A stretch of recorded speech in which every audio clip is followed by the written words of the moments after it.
événement important. C'est la première édition des interventions sur les cheveux destinés.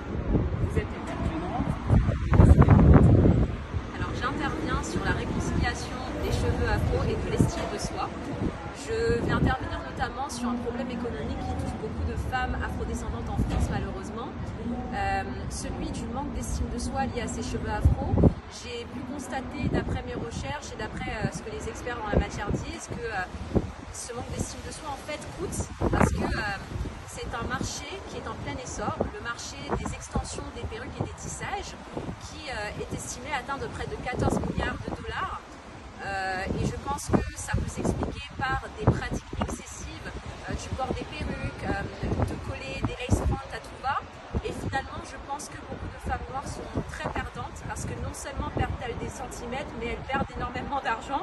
Donc mon message, c'est plutôt de proposer des solutions pérennes, comment réconcilier son estime de soi avec ses cheveux afro, trouver des solutions plus adaptées, pourquoi pas connaître son fonctionnement de son cheveu afro, savoir l'entretenir, et puis banaliser de manière complètement décomplexée pour devenir décolonisé.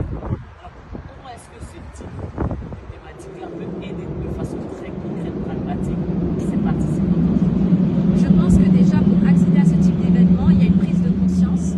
Je pense que les termes qui ont été beaucoup mentionnés, c'est qu'on veut se sentir visible, on veut se sentir représenté, mais afin de pouvoir se sentir représenté, il faut déjà pouvoir avoir l'espace mental pour être en paix avec ses cheveux afro.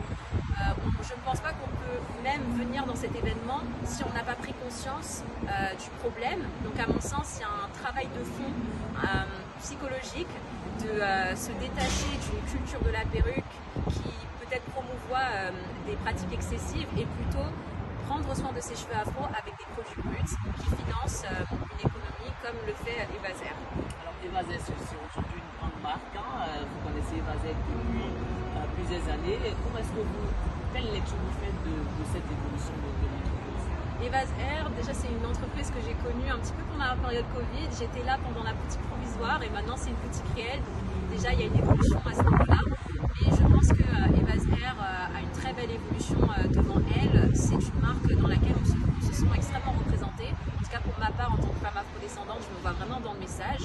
Et puis c'est une marque je pense qui est très transparente et puis qui propose aussi des produits dont nous voulons, dont nous réclamons et aussi dont nous avons vraiment besoin. Alors, comment on brise la glace? Dernière question par rapport à la profession. Faire des erreurs, recommencer, jusqu'à ce qu'on trouve un résultat qui soit pérenne et qui nous convienne. Merci.